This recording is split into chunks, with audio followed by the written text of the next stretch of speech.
तत्वासूद नहीं आता, इससे कोई दिक्कत नहीं हो जाएगी, लेकिन तत्वासूद के प्रति उसकी रुचि है, वो रुचि बता रही है कि कहीं ना कहीं उसने अपने घर में, अपने कुटुंब में रह इन चीजों को सीखने की जिद पैदा की है, और ये जिद ही है जो उसके लिए हमारे घर में लाया जाएगा तो कुछ ना कुछ दूसरों के मान मर्यादा को रखने की वो भाव पैदा कर पाएगी। ये मान मर्यादा है।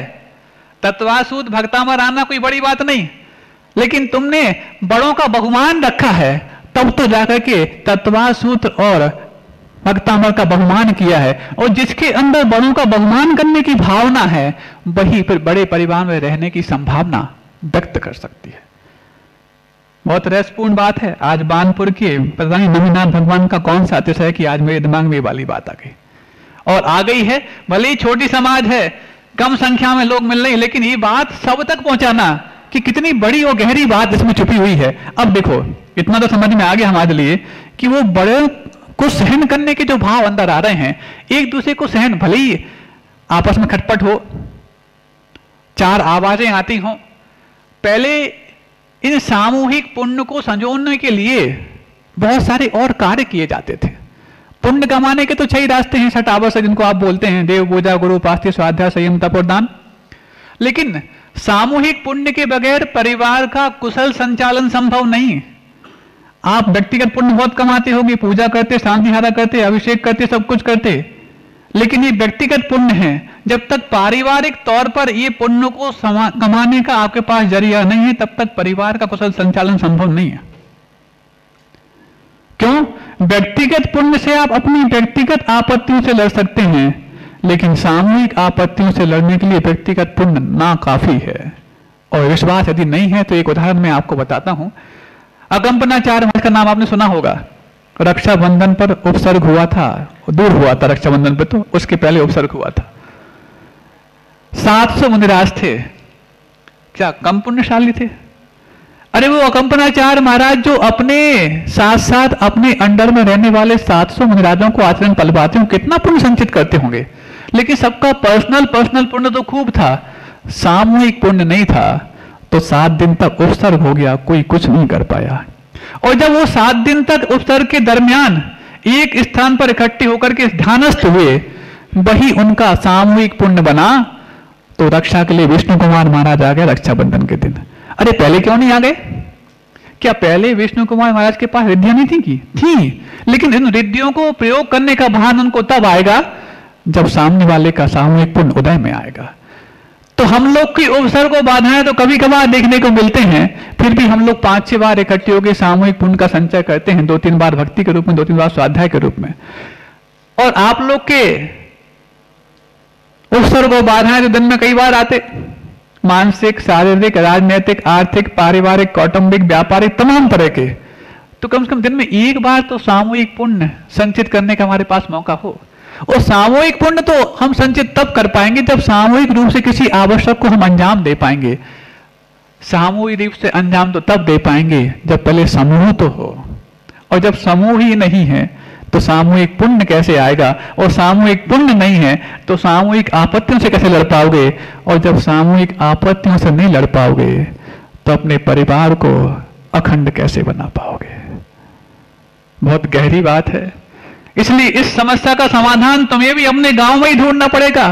ये जिद से पहले बाहर निकल आओ, जिद से भी निकल आओ और जद से भी बाहर आ जाओ कि हम अपनी बेटियों को यदि बड़े शहर में देंगे तो शायद वो ज्यादा सुखी रह पाएंगी। बड़े शहरों के बड़े दुख उनसे जाके पूछो जो वहां की घुटती हुई आबादी में घुटन के साथ मुस्कान देने के लिए मजबूर हैं, घुटन के साथ मुस्कान देते हैं। किसी ने पूछ लिया हाउ आर यू? फाइन। लेकिन फाइन कहते वक्त भी भीतर से रिफाइन होना पड़ता है कि मैं ये जो बोल रहा हूं कितना झूठ बोल रहा हूं। और यहां पर भले ये शब्दों का प्रयोग नहीं हो, चेहरे पे मुस्कान रहती है, इतना सुकून इत्मीनान है कि ऐसा लगता है कि स्वर्गों के देवता भी यदि फार्म हाउस बनाने आए तो बानपुर में आकर के आए और यहाँ पर जाकर के उनको सुकून मिलता है। हाँ, ललितपुर के लोग तो बानपुर रोड में बनाते होंगे फार्म हाउस, बता रहे हैं कल बिरारी में फार्म हाउस है, बानपुर रोड तो है ही। लेकिन यदि तुम इस प्रकार की व्यवस्था सामाजिक रूप से तैयार कर लोगे तो देवताओं को भी करना पड़ेगा कि हमने बहुत चहलकदमी कर ली बाटी गांव में जाकर के, अब वो बाटिका हमारे लिए सुहाती नहीं, अब तो वो बाटिका सुहाती है जहां पर भगवान शांतिनाथ, भगवान नवीनाथ विराजमान।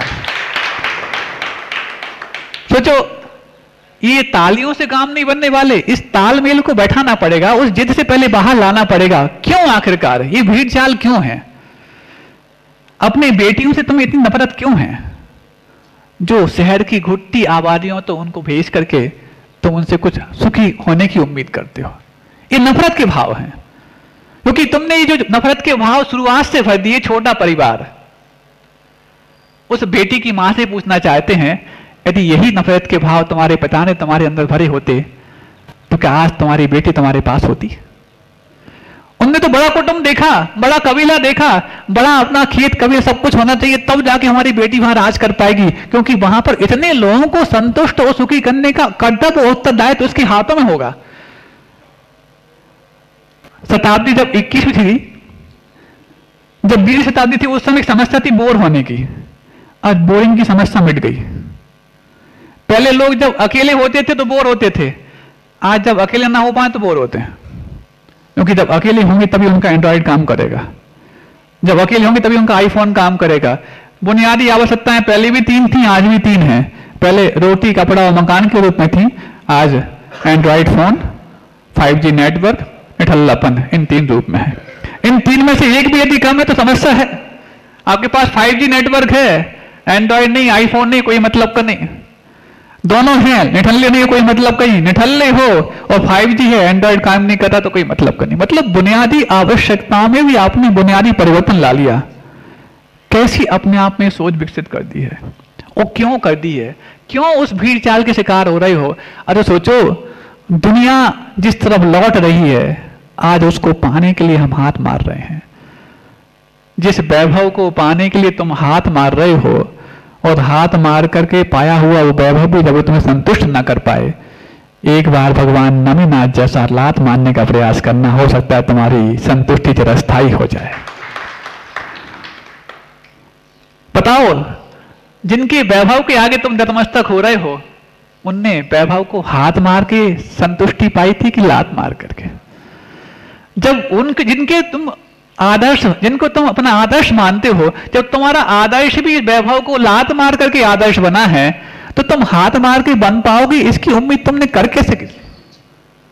या तो तुम इनको आदर्श मत मानो, या तो उनको तुम भगवान मत मानो। क्यों चढ़ाते हो वर्ग? और उनको मानो तो कोई बात नहीं, हमको क्यों मान रहे? हम तो एक दिन के लिए आए। क्यों वर्ग समर्पित कर रहे हो? क्या कुछ जोड़ने का प्रयास कर रहे हैं? क्या जोड़ने का प्रयास कर रहे हैं? भागती फिरती थी दुनिया, जब तलब करते थे हम, और जब मुख मोड़ लिया बेकरार आने को है। जितना जितना तुम दुनिया को पाने का प्रयास करोगे वो उतनी भाग जाएगी, और जितना उसकी ओर से मुख मोड़ोगे तुम्हारे पीछे चलती चली जाएगी। पूज्य गुरुदेव ने और क्या किया? कितने इस्तिहार दिए होंगे, कितने एडवर्टाइजमेंट किए होंगे कि तुम आओ हम तो प्रवचन देंगे, दिए क्या? जितने लोगों से बचते रहे, लोग उनके पीछे पीछे मचलते रहे। जितने बचते रहे, जितना धक्का मुक्की की, जितना लोगों ने, वॉलंटियर्स ने, ए खाली करो खाली करो, उतना जाके झूमते। कई बार लोग कहते हैं, महाराज आज की युवा पीढ़ी वैसे धर्म से दूर हो रही है। कुछ एक निमित्त साधुओं के होते हैं जिनको देख करके वो धर्म के प्रति आकर्षित होते हैं, और साधुओं के पास जाकर के भी यदि ये कहा जाए खाली करो खाली करो खाली करो, तो फिर इन युवाओं को धर्म से लगाएगा कौन? कम से कम गुरुदेव के पास जाकर के 2 मिनट बैठ जाएं तो उनके जीवन धन्य हो जाएगा, हमेशा के धर्म से लग जाएंगे। और गुरुजी के पास जाने का मौका उनको नहीं मिलता। और दूसरी जगह जाओ, अच्छे से हाथ फेर देते हैं, हाथ पकड़ लेते हैं, और यहां जाओ तो धुतकारने के काम होता है। जब कई बार ये वाली बात सुनने को आती, सोचा बात तो सही है, बिना वात्सल्य के धर्म से प्रभावना इनको कैसी होगी? लेकिन वात्सल्य की परिभाषा हाथ पकड़ना मात्र नहीं है, वात्सल्य की परिभाषा कुछ और भी होती है। मां भी होती है। क्या मां को अपने बच्चे से वात्सल्य नहीं होता क्या? लेकिन जब उसकी बुराई को वो देख लेती है तो चूल्हे में से लकड़ी निकाल के सामने दिखाती है। मानता कि नहीं मानता? क्या वो अपने बच्चे को जलाना चाहती है? बच्चे को जलाना नहीं चाहती, वो बच्चे की बुराई को जलाना चाहती है। और जब बच्चे की बुराई जल जाती है तो लौट करके बच्चा उसकी गोद में आके बैठ जाता है, जिस मां ने उसको मशाल दिखाई थी। दूसरा प्रश्न हम आपसे करना चाहते हैं, दो प्रकार के प्राणी आपने देखे होंगे, सुने होंगे, एक सिंह होता है, एक श्वान होता है। होता है? श्वान समझते हो? कुत्ता। सिंह भी है, शेर जिसको बोलते हैं, श्वान भी है। गले में पट्टा किसको बनाते, सिंह को कि श्वान को? हाँ, वो सिंह को हंटर दिखाते। गुरुदेव ने अपने किसी भी भक्त को, वो शिष्य को श्वान वृत्ति का पट्टा नहीं बनाया, उन्होंने तो हमेशा हंटर दिखा करके सिंह बनाने का प्रयास किया। अरे जो सिंह वृत्ति रखते हैं वो अपने भक्तों को, शिष्यों को सिंह बनाने का ही प्रयास करते हैं। जितना दुत्कारेंगे उतना वापस लौट करके आएंगे। तब जाकर के तुमने भी जब गुरु को ठोक बजा के गुरु बनाया है, तो गुरु ने भी अपने चेलों को ठोक बजा के चेला बनाया है। ऐसी सीख मात गुरुदेव दे करके गए हैं। तब तो उनके होते हुए भी आज हम उनके प्रकाश में अपने अंधकार को दूर कर रहे हैं। महाराज होते हुए, हाँ, वो तो प्रकाश पुंज है। प्रकाश पुंज पूर्व में कभी इस तरफ होता है तो पश्चिम में कभी इस तरफ होता है, लेकिन उनका प्रकाश सुबह से लेकर शाम तक हमारे साथ होता है। ये तो रात का अंधेरा उनको घेरता है जो सूर्य की कल्पना से अपने आप को प्रकाशित नहीं कर पाते, और रात जैसे ही होती है वो दूसरे प्रकाश में अपने लाने का प्रयास नहीं करते। वो तो मात्र दिन भर का जो प्रकाश है, उस प्रकाश में जो भी कार्य किए थे उसको अपने रात में विश्राम के माध्यम से, अंजाम और ख्वाब के माध्यम से आगे योजना क्या तैयार करनी, इसी में लगे रहते हैं। तो हम बात कर रहे थे कि उस समस्या का समाधान सिर्फ मात्र इस समस्या के समाधान नहीं है कि बेटियां हमारे गांव में आने लग जाएं, बल्कि उस समस्या का समाधान भी है कि अनंत काल से हम संसार में क्यों पड़े रहे। इससे भी तुम्हें यदि बाहर निकलना है तो इस समाधान की शुरुआत तुम्हारे लिए इस तरीके से करनी पड़ेगी। कितने लोग ये संबंध बना पाएंगे? सिर्फ वही बना पाएंगे जो इस प्रकार की भीड़ चाल से अपने आप को भाल ला पाएंगे। शुरुआत एक वहां पर भी ये समस्या गई थी, शुरुआत किसी एक ने की होगी। हमेशा जब बड़े बड़े परिवर्तन होते हैं शुरुआत एक से ही होती है, भीड़ से नहीं होती। सन 47 को जब देश आजाद हुआ और आजादी का जश्न मनाने वाले जितने भी आजादी के भक्त थे, वो शायद उनमें से कम ही लोगों को याद होगा कि आज आजादी का जश्न मनाने लायक किसी ने हमें बनाया है, तो उसका नाम सिर्फ मंगल पांडे है। लेकिन मंगल पांडे को नहीं मालूम था कि मैं जो करने जा रहा हूं उसका क्या फल निकलने वाला है, क्या उसका फल निकलने वाला है। उसे सिर्फ इतना मालूम था कि मैं इस प्रकार जिल्लत की जिंदगी जी करके तो खुददारी की मौत पाना पसंद करूंगा। और उसने अपना बलिदान दिया, और बलिदान दिया ऐसा कि उस बलिदान को सराहने वाले कई लोग मिल गए, वो यूनिट बना। और जब उस यूनिट को कई लोगों ने हाँ यानी यस लगाया, तो यस का वाय जब यूनिट के साथ जुड़ जाता है तो यूनिटी बन जाती है। और यूनिटी के लिए यूनिट बनना भी आवश्यक होता है। और जब यूनिटी अपने मुकाम तक पहुंचती है तो जो शुरुआत में यूनिट बना था वो यूनिक बन जाता है, जिसका नाम मंगल पांडे होता है। तो शुरुआत किसी एक को ही करनी पड़ेगी। उस समय जब कोरोना काल था, सोचो बड़ी बड़ी शादियों भी चाय कॉफी की पार्टी होने लग गई थी।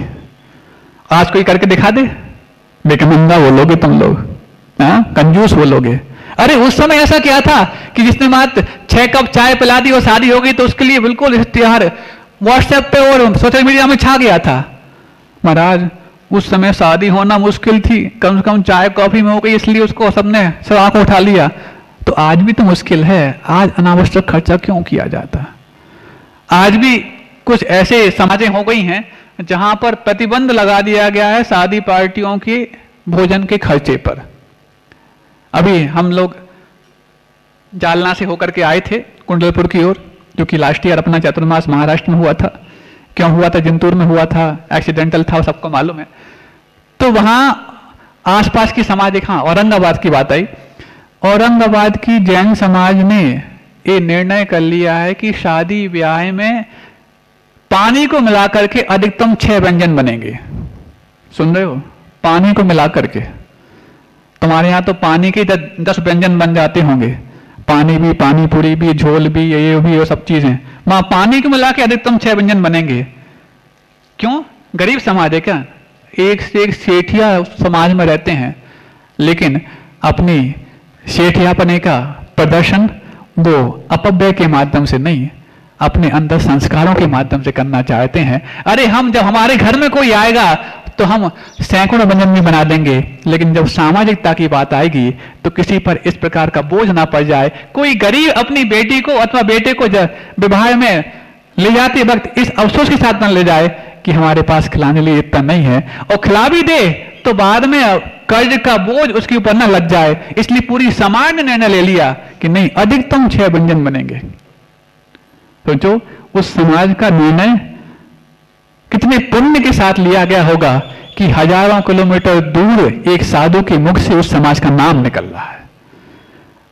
साधु के मुख से किस समाज का नाम निकल जाना, चाहे पिपरी समाज की बात हो, चाहे औरंगाबाद समाज की बात हो, ये आदर्श यदि उन्होंने कायम किए हैं, उस आदर्श के माध्यम से वो सामूहिक पुण्य भी संचित किया है कि किसी सामूहिक सभा में उनका नाम साधु के मुख से निकल रहा है। ऐसे आदर्शों के बगैर दुनिया ख्यात नहीं हुई है। आप जिन जिन लोगों का नाम भी जानते हो आज दुनिया में जो भी ख्यात व्यक्ति हैं, बिल गेट्स हो, वॉरेन बफे हो, जुकरबर्ग हो, और भी जैसे न्यूज़पेपर में टाइम्स ऑफ इंडिया है, अंबानी का नाम आप जानते होंगे। इनके नाम क्यों जानते हैं? ये अपने अपने चीज के हस्ती हैं इसलिए जानते हैं। ठीक है, हस्तियां तो अपने अपने क्षेत्र की बहुत सी होती है, लेकिन चंद नाम आपके दिमाग में क्यों हैं? इसके पीछे कारण क्या है? इसको एनालाइज करना भी आवश्यक है। इन चंद नामों के आपके दिमाग में होने के पीछे कारण उनकी हस्ती नहीं है, बल्कि उनके अंदर की एक ऐसी चीज है जिस चीज को उन्होंने अपने पुण्य के बनाने में सबसे बड़ा कारण बनाया है। उनके अंदर की कोई एक ऐसी सादगी है जिस सादगी ने उनके लिए आज इस मुकाम तक पहुंचाने के लिए कारण बनाया। आपको मालूम होगा धीरू भाई अंबानी, जिनके नाम से रिलायंस आप जानते हैं, इनके नाम से अंबानी परिवार को आप जानते हैं, आज भी मिट्टी के बर्तनों में उनके यहाँ भोजन बनता है। समझ रहे हो? जहां आज माइक्रोवेव को और इंडक्शन को छोड़ना मुश्किल है, वहां पर मिट्टी के बर्तनों में भोजन बनना एक अलग तासीर है। टाइम्स ऑफ इंडिया का नाम सुना है आपने? टाइम्स ऑफ इंडिया मतलब फेमस न्यूज़पेपर है। इसके जो मालिक हैं जैन हैं, उनके घर में आज भी टेक्नोलॉजी पर उपयोग करने पर पाबंदी है। जो दुनिया को टेक्नोलॉजी प्रोवाइड करने वाले हैं उनके यहाँ टेक्नोलॉजी पर पाबंदी है। जुकरबर्ग का नाम सुना आपने? फेसबुक का मालिक, अब तो व्हाट्सएप का भी हो गया शायद। इन लोगों का स्टीव जॉब्स, और हाँ जो एप्पल का सीईओ, जो आपका मोबाइल होता है ना कटा हुआ सैपल, हाँ पहले जब कॉलर के बाहर चेन आती थी तब लोगों को चैन पड़ता था। आज जेब के बाहर जब कटा हुआ सेफल दिखता है तब उनको चैन पड़ता है।